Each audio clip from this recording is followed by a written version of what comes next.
పెద్దలకి అందరికీ నమస్కారం. నిన్న మనందరం కలిసి ఒకే దగ్గర ప్రీమియర్స్ చూసాం.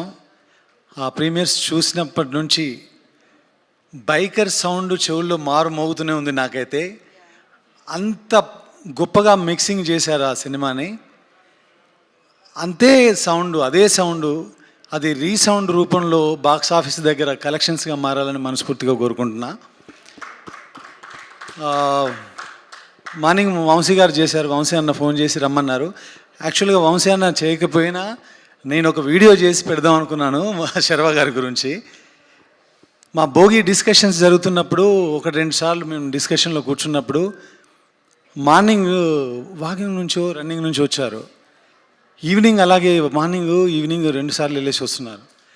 జనరల్గా ఏదో విన్నా నేను, డాక్టర్లు రోజు 3 గంటల్లో 3 కిలోమీటర్లు నడిస్తే చాలు ఆరోగ్యంగా ఉంటారని. ఆయన ఎవ్రీ డే 30 కిలోమీటర్లు 32 కిలోమీటర్లు వాకింగ్ చేయడం నేను పర్సనల్గా విట్నెస్ చేశాను. అంత డెడికేషన్ ఈ సినిమా కోసం ఆయన ఇచ్చారండి. శర్వా గారు చేయడం నేను విట్నెస్ చేసి చెప్తున్నాను.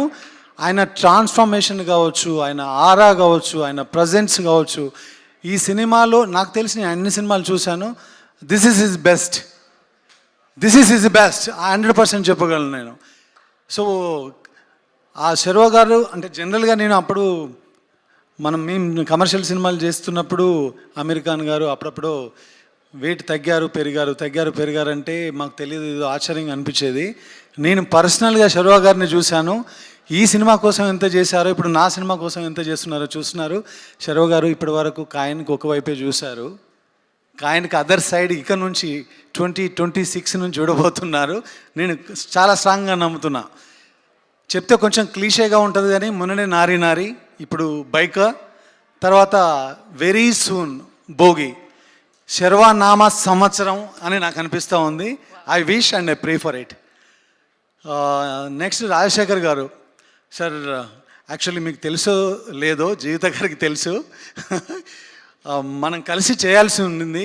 ఆ అదృష్టం నాకు దొరకలేదు, అభిలాష్కి దొరికింది. ఫర్దర్గా మళ్ళీ ఎప్పుడైనా వచ్చి కలుస్తాను, తప్పకుండా మీరు చేయాలి సార్. నా సినిమాలో మిస్ అయిపోయాం మేము అప్పుడు కొన్ని కారణాల వల్ల. సార్ మీరు ఉన్న ప్రతి సీను, అభిలాష్ గురించి ఒకటి చెప్పాలి. డ్రామాని అసలు వితౌట్ డైలాగ్స్ మీ ఇద్దరిని అంటే ఒక ఫైనెస్ట్ యాక్టర్స్ డైరెక్టర్ చేతిలో ఉంటే ఎంత బాగా ప్రజెంట్ చేయొచ్చో అభిలాష్ని చూసి నేర్చుకోవాలనిపించింది నాకు. చాలా బాగా చేశారు. ఎస్పెషల్లీ క్లైమాక్స్లో మీరు హగ్ చేసుకునే సీక్వెన్స్ కానీ, తర్వాత శర్వా గారు ఇచ్చిన రియాక్షన్స్ కానీ, వాళ్ళ ఫ్యామిలీ హగ్ చేసుకునేది కానీ, that is really mind blowing. And అది ఓన్లీ బికాజ్ ఆఫ్ మీలాంటి యాక్టర్స్ ఉండడం వల్లనే అది జరిగిందని నేను నమ్ముతున్నాను. మీలాంటి వాళ్ళను చూడడం, మాట్లాడడం, మీతో పనిచేయడం అదృష్టం అండి. అది గౌరవం. అభిలాష్కి ఆ గౌరవం దక్కింది. వెరీ సూన్ నాలాంటి వాళ్ళకు కూడా దొరకాలని కోరుకుంటున్నాను sir. Thank you so much. And Vamsi అన్న, మీ గురించి చెప్పాలి. ఇలాంటి ఇండియన్ ఫస్ట్ మోటోక్రాస్ ఫిల్మ్ నాలాంటి రైటర్లు డైరెక్టర్లు వచ్చి, అభిలాష్ లాంటి వాళ్ళు వచ్చి చెప్పినప్పుడు అది పేపర్ మీద చూసుకోవడానికి చాలా బాగుంటుంది.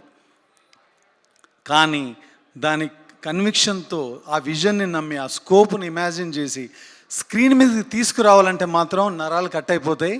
ఆయన ఎంత అడిగితే అంత, ఏది అడిగితే అది మీరు పెట్టారు. అలాంటి సినిమాలు చేయాలంటే ఒక మ్యాడ్ ఫ్యాషన్ ఉండాలి. ఆ ప్యాషన్ మీకు ఉంది కాబట్టే ఈరోజు ఇంతమంది ఈ సినిమా గురించి ఇంత గొప్పగా మాట్లాడుతున్నారు.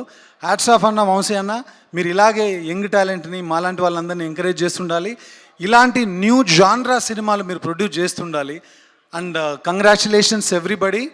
మాళవిక గారు, నాకు మీ పర్ఫార్మెన్స్ అంటే చాలా ఇష్టం. ఎస్పెషల్లీ నేను సీన్స్ రివీల్ చేయదలుచుకోలేదు, కానీ మీ ఇద్దరి మధ్య వచ్చే సీన్లన్నీ కూడా చాలా మెచ్యూర్డ్గా ఉన్నాయి. డైలాగ్స్ లేకుండానే ఎక్స్ప్రెషన్స్తో కమ్యూనికేట్ చేశారు. సో కంగ్రాచులేషన్స్ మీకు కూడా. So all the best for the collections. Congratulations for the winner. April holidays start అయిపోయినాయి. అందరు వెళ్ళండి సినిమా థియేటర్లకి, చక్కగా చూడండి. ఇది ఒక మెమరబుల్ సినిమా, చాలా కొత్త సినిమా. ఆ మాట మాత్రం నేను చెప్పగలను. వెళ్ళండి, సినిమాని ఎంజాయ్ చేయండి.